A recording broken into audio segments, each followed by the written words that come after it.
رات کے تقریباً 1 بجے کا وقت تھا۔ سردیاں اپنے عروج پر تھیں۔ میں خانپور گاؤں جانے کے لیے بس اسٹاپ پر اتر چکا تھا۔ بس اسٹاپ پر موجود اکا دکا چھوٹی موٹی دکانیں بند ہو چکی تھیں۔ کسی بشر کا شبہ تک نہیں ہوتا تھا۔ دسمبر کی یخ بستہ چلنے والی ٹھنڈی ہواؤں نے ہر طرف ہو کا عالم طاری کر رکھا تھا۔ میں بس سے اترنے کے بعد پریشانی کے عالم میں اپنا بیگ گھسیٹتا ہوا سڑک کنارے کھڑا ہو گیا۔ خانپور گاؤں کو جانے کے لیے مجھے اس سے آگے کا راستہ معلوم نہیں تھا۔ 1 منٹ میں نے اپنا تعارف تو کرایا ہی نہیں۔ میرا نام اسلم ہے اور پیشے کے لحاظ سے میں ایک استاد ہوں۔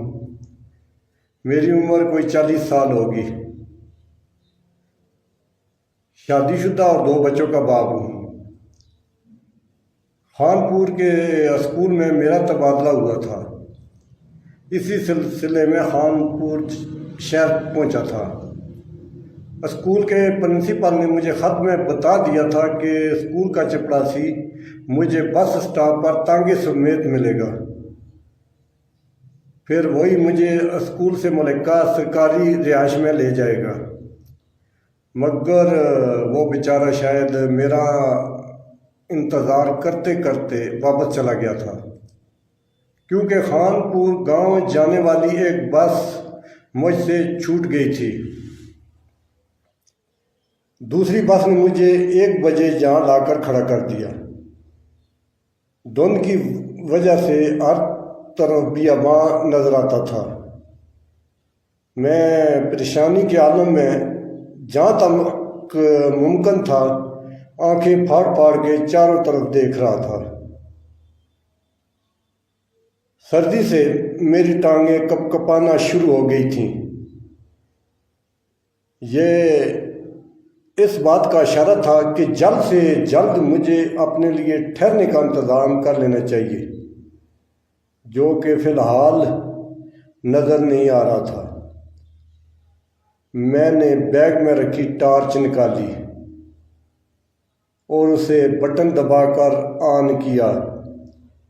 اتنے میں میرے کانوں میں لاٹھی ٹیکنے کی آواز آنے لگی، جیسے کوئی بوڑھا شخص آہستہ آہستہ سڑک پر لاٹھی ٹیکتے ہوئے میری طرف آ رہا ہو۔ میرا دل خوف کے مارے دھک دھک کرنے لگ گیا۔ میں نے ٹارچ کا رخ آواز کی سمت کیا، مگر دھند کی وجہ سے روشنی شرما کر جیسے واپس آ گئی تھی۔ آواز بدستور میری طرف بڑھ رہی تھی، مگر کچھ نظر نہیں آ رہا تھا۔ کافی دیر تک آواز آتی رہی تو میں خود بے چین ہو کر آواز کی سمت بڑھا، شاید کسی کو میری ضرورت ہو۔ میں بیگ کو سائڈ پر کر کے چل پڑا۔ تھوڑی دور چلا مگر کوئی بندہ نہ بندے کی ذات نظر آئی۔ آواز تھی جو آئی جا رہی تھی۔ میں حیران ہو کر کہ شاید کوئی واپس مڑ گیا ہو، تیز تیز قدم اٹھاتا ہوا آواز کے تعاقب میں دوڑ پڑا۔ دوڑتے دوڑتے میں یہ بھی بھول گیا کہ مجھے خانپور جانا تھا اور میں کس چکر میں لگ گیا ہوں۔ تیش میں آ کر میں نے ہوا میں مکہ لہرایا اور پلٹ کر واپس چل پڑا۔ ابھی 2-3 قدم ہی اٹھائے ہوں گے کہ کسی نے میرے کندھے پر ہاتھ رکھا۔ سخت سردی میں میرا بدن کپ کپا رہا تھا، مگر وہ ہاتھ تو جیسے برف کی مانند تھا۔ پہلی بار خوف کے مارے میرے پورے بدن میں سنسنی پھیل گئی اور میں نے ڈرتے ہوئے اپنی گردن پیچھے موڑی۔ میرے سامنے ایک بوڑھا، جس نے سردی کی وجہ سے منہ پر دیہاتیوں کے جیسا کپڑا لپیٹ رکھا تھا، کپ کپاتے ہاتھ سے لاٹھی تھامے ہوئے مجھے دیکھ رہا تھا۔ بوڑھے کو یوں سردی میں ٹھٹھرتا دیکھ کر میرا سارا غصہ کفور ہو گیا اور میں نے عرض سے پوچھا، بابا جی آپ کہاں تھے؟ آپ کی لاٹھی کی آواز سن کر میں نے آپ کو بہت ڈھونڈا مگر آپ نظر نہیں آئے۔ بیٹا، میں چلتے چلتے تھک گیا تھا، ذرا دیر کے لیے سستانے بیٹھ گیا۔ او میرے خدایا، اچانک میرے منہ سے نکلا۔ آواز کے پیچھے میں پاگل ہو کر دوڑ رہا تھا۔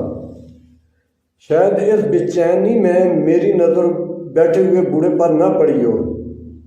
میں نے دل ہی دل میں خود کو کوسا اور بوڑھے کا ہاتھ پکڑ کر پوچھا، آپ نے کہاں جانا ہے؟ بوڑھے نے سر اٹھا کر میری طرف دیکھا اور کہا، تم اس علاقے میں نہیں آئے ہو شاید؟ میں بوڑھے کی نظر اور پہچان کا قائل ہو گیا۔ جی بابا جی، میں ابھی یہاں آیا ہوں۔ خانپور اسکول کا نیا استاد ہوں، شہر سے یہاں تبادلہ ہوا ہے۔ میں نے بوڑھے کے سوال کا جواب دیا۔ تو یہاں کیا کر رہے ہو؟ بوڑھے نے ذرا وسیلے لہجے میں کہا، ابھی بس سے اترا ہوں، خانپور کا راستہ معلوم نہیں، انتظار میں کھڑا تھا، کوئی آئے تو راستہ معلوم کروں۔ چلو آؤ میرے پیچھے، بوڑھے نے کہا، اور وہ لاٹھی ٹیکتا ہوا بنا میری بات سنے چل پڑا۔ حیرت انگیز طور پر اس کے چلنے کی رفتار اچھی خاصی تھی۔ میں باوجود کوشش کے اس کے برابر نہیں چل پا رہا تھا۔ آہستہ آہستہ یہ فاصلہ بڑھنے لگا۔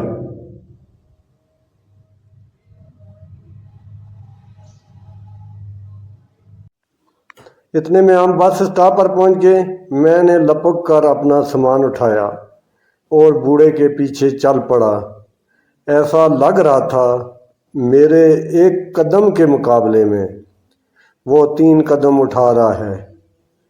بھاگ بھاگ کر مجھے سانس چڑھ گیا تھا۔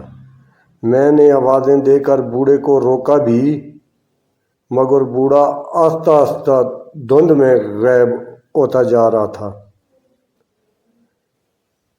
اس ساری بھاگ دوڑ میں مجھے تھکاوٹ کی وجہ سے پسینہ آ رہا تھا۔ بوڑھا مجھے ایولے کی طرح نظر آ رہا تھا۔ میں نے تھک کر اپنا بیگ نیچے پھینکا اور بیٹھ کر سستانے لگا۔ اچانک سے پھر کسی نے میرے کندھے پر ہاتھ رکھا۔ میں بد کے ہوئے گھوڑے کی طرح اچھلا اور گھوم کر دیکھا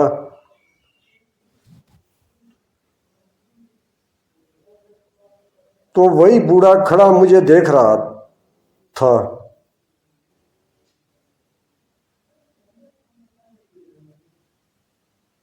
بابا جی آپ؟ میرے منہ سے بے ساختہ نکلا اور میں دوسری طرف اسے ایولے کو بھی دیکھ رہا تھا جو ابھی تک مجھے نظر آ رہا تھا۔ پیاس لگی ہے، یہ پی لو۔ اس نے ایک بوتل مجھے تھما دی۔ میرا گلا خشک ہو رہا تھا۔ میں نے جلدی سے ڈھکنا کھولا اور بوتل منہ سے لگا کر غٹا غٹ پینے لگ گیا۔ پانی کا ذائقہ مجھے ذرا نمکین لگا اور گاڑھا بھی۔ میں نے بوتل منہ سے ہٹا کر ٹارچ کی روشنی میں دیکھی تو فوراً کہہ آ گئی۔ بوتل میں لیس دار گاڑھا خون تھا۔ میں نے کھانستے ہوئے زور لگا کر کہہ کی اور سارا خون باہر نکال کر رکھ دیا اور غصے سے بوڑھے کو دیکھا جو میری کیفیت دیکھ کر کہہ کے لگا رہا تھا اور ساتھ ہی اپنے چہرے سے لپیٹا ہوا کپڑا اتارنا شروع کر دیا۔ جیسے جیسے وہ کپڑا اتار رہا تھا وہ کپڑا خون آلود ہو رہا تھا۔ پورا کپڑا اس کے چہرے سے اتر چکا تھا۔ اس کی خوفناک شکل دیکھ کر میرے اوسان خطا ہو گئے۔ منہ پر صرف دانت تھے جن سے خون رس رہا تھا۔ اوپر نیچے کے دونوں ہونٹ غائب تھے، ناک کی جگہ بس گڑھے تھے۔ اوپر سے اس کی شیطانی ہنسی جو میری جان نکالے جا رہی تھی اور اس کے غلیظ چہرے کو اور بھیانک بنا رہی تھی۔ میں نے جلدی سے بیگ چھوڑا اور ٹارچ ہاتھ میں لیے چیختا چلاتا سمت کا تعین کیے بغیر بھاگ پڑا۔ بس اتنا پتہ تھا جہاں بھاگا جا رہا ہوں وہ جگہ جھاڑیوں سے ہٹی پڑی تھی۔ کانٹے دار جھاڑیاں میری ٹانگوں کو لگ لگ کر زخمی کر رہی تھیں۔ پتہ نہیں کتنا بھاگا۔ جب ٹانگوں میں بھاگنے کی سکت ختم ہو گئی تو کسی چیز سے ٹھوکر کھا کر گر پڑا اور کسی گڑھے نما چیز میں جا گرا اور سانس روک کر بے سد ہو گیا، جیسے بلی کو دیکھ کر کبوتر ہو جاتا ہے۔ جب سے بھاگا تھا تب سے وہ شیطانی بلا نظر نہیں آئی تھی۔ میں گڑھے میں دبکا پڑا تھا کہ اتنے میں ایک بار پھر وہی لاٹھی کی ٹک ٹک سنائی دینے لگ گئی جو ایک بار پھر میری طرف بڑھ رہی تھی۔ سر سے پاؤں تک جسم کے بال مارے خوف کے کھڑے ہو گئے تھے۔ جی کرتا تھا کہ دوڑ دوڑ سے چلاؤں، ساری دنیا کو اپنی مدد کے لیے بلا لاؤں۔ جو میرے ساتھ بیت رہا تھا ایسا تو کہانیوں میں ہوتا ہے، مگر زندگی بھی تو کبھی کبھی کسی کہانی کا روپ دھار لیتی ہے اور پھر یہ کہانی اپنی مرضی کا اختتام کرتی ہے۔ میں نے ہاتھ میں پکڑی ٹارچ لائٹ آن کر کے گڑھے میں روشنی کی تو نیا دھچکا لگا۔ جہاں میں گرا پڑا تھا وہ گڑھا نہیں تھا، ایک ٹوٹی ہوئی قبر تھی۔ مطلب میں بھاگتے بھاگتے کسی قبرستان میں آ گیا تھا۔ قبرستان کا سوچ کر خوف کی ایک اور لہر پورے جسم میں پھیل گئی۔ لاٹھی کی ٹک ٹک کی آواز ابھی بھی آ رہی تھی کہ یکایک ایک ہاتھ نے میری گردن پکڑی۔ ہاتھ کا لمس محسوس کر کے سمجھ گیا یہ وہی شیطانی بلا ہے۔ خوف کے مارے میری چیخ بھی نہ نکل سکی۔ ہاتھ میں بلا کی طاقت تھی، اس نے مجھے تنکے کی طرح گڑھے سے نکال کر زمین پر پھینک دیا۔ میں نے روتے ہوئے کہا مجھے مت مارو، میں نے تمہارا کیا بگاڑا ہے؟ میرے چھوٹے چھوٹے بچے ہیں۔ ہاں ہاں ہاں ہاں۔ اس نے ایک لمبا کہکا لگایا اور بولا مجھے پیاس لگی ہے، تیرا خون پینا ہے، مجھے بھوک لگی ہے، تیرا گوشت کھانا ہے۔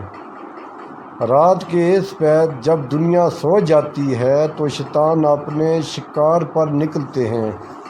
آج میرا شکار تو ہے، تجھے میرے ہاتھوں سے بچانے والا کوئی نہیں۔ یہ کہہ کر اس نے اپنا ہاتھ میری طرف بڑھایا۔ وہ مجھ سے کافی دور کھڑا تھا مگر اس کا ہاتھ لمبا ہوتا ہوتا میری گردن پر پہنچ چکا تھا۔ اس کے سخت کھردرے ناخن میری گردن میں چبھ رہے تھے۔ میں نے اس کا ہاتھ پکڑا اور جھٹکا دے کر اپنی گردن آزاد کروائی اور ایک بار پھر کانپتی ٹانگوں سے بھاگنا شروع کر دیا۔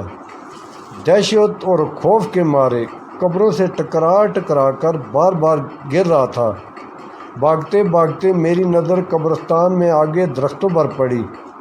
وہاں چھوٹے چھوٹے بچے پرندوں کی مانند ٹہنیوں پر بیٹھے مجھے گھور رہے تھے۔ ان کی انگلیوں جیسی شکل، بڑی بڑی آنکھوں میں بلا کا طلسم تھا جو میری طاقت کو شل کر رہا تھا۔ اسی اثنا میں میرا وجود کسی سے ٹکرا گیا۔ پورا قبرستان میرے منہ سے نکلنے والی چیخوں سے گونج اٹھا۔ میں گر کر اٹھ کھڑا ہوا۔ سامنے جو دیکھا تو ایک باریش سفید کپڑوں میں ملبوس نورانی چہرے والے بزرگ ایک کھڑے تھے۔ میں جلدی سے بھاگ کر ان کی طرف بڑھا اور چیخنے لگا مجھے بچا لو، مجھے بچا لو، وہ شیطانی بلا میرا پیچھا پڑی ہے۔ اس بزرگ نے ہاتھ کی انگلی اپنے ہونٹوں پر رکھتے ہوئے مجھے خاموش رہنے کا اشارہ کیا۔ اتنے میں میرے پیچھے وہی شیطانی بلا لاٹھی سے ٹک ٹک کرتی آ رہی تھی۔ بزرگ نے مجھے کہا بولو، ذرا زور سے بولو، حق ہو اللہ ہر درد کی دوا اللہ مشکل کشا اللہ۔ جیسے اس کے منہ سے اللہ کی آواز نکلی، درختوں پر بیٹھے بچوں نما پرندے پھڑپھڑا کر اڑنے لگے، پورے قبرستان کی فضا ان سے بھر گئی۔ وہ بوڑھا جو میرے قریب آ چکا تھا، بزرگ نے چیختے ہوئے مجھے کہا، بولو حق ہو اللہ ہو۔ میں نے زور زور سے دیوانہ وار بولنا شروع کر دیا، حق ہو اللہ ہو، ہر درد کی دوا اللہ ہو، مشکل کشا اللہ ہو۔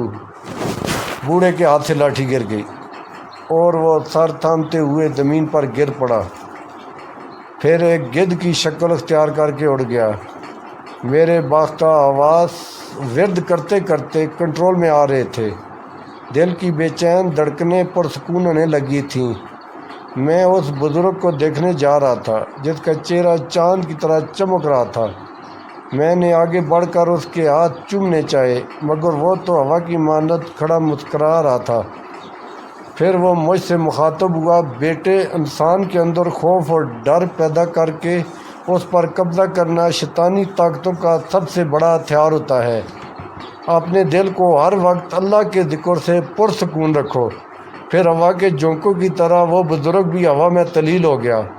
میں انہیں جاتا دیکھ ہی رہا تھا کہ میرے کانوں میں آواز پڑی، اللہ اکبر اللہ اکبر۔ فجر کی اذان کی آواز تھوڑے فاصلے سے آ رہی تھی۔ میں آواز کی سمت چل پڑا۔ تھوڑی دیر میں ایک گاؤں میں داخل ہو گیا جس کے بورڈ پر خان پور گاؤں لکھا ہوا تھا۔ مسجد کے امام صاحب سے اسکول کے چپڑاسی کا پتہ معلوم کر کے اس سے اپنے لیے الاٹ کیا ہوا گھر کھلوایا۔ میری حالت دیکھ کر وہ پریشان ہو گیا۔ اس کو میں نے بس اتنا کہا کہ آوارہ کتے میرے پیچھے لگ گئے تھے، سامان والا بیگ بھی کہیں گر گیا ہے، بڑی مشکل سے یہاں پہنچا ہوں۔ اس نے مجھے اپنے گھر سے دھوتی اور قمیض لا کر دی۔ نہا دھو کر میں نے گاؤں کی مسجد میں نماز پڑھی۔ صبح ناشتہ گاؤں کے چودھری کے پاس کیا، وہی چپڑاسی میرا بیگ بھی تلاش کر کے آ گیا۔ وہاں سے سیدھا میں اسکول گیا جہاں میری کلاس کے بچے اپنے نئے استاد سے ملنے کو بے تاب بیٹھے تھے۔ اتنے میں کلاس کے مانیٹر نے کہا کہ سر آج سبق کہاں سے شروع کریں گے؟ تو میں نے کہا سبق وہیں سے شروع کریں گے جو آج مجھے ملا ہے، حق ہو اللہ ہو، ہر درد کی دوا اللہ ہو، مشکل کشا اللہ ہو۔ تھوڑی دیر کے بعد کلاس کے سب بچے دیوانہ وار یہ ورد دہرا رہے تھے۔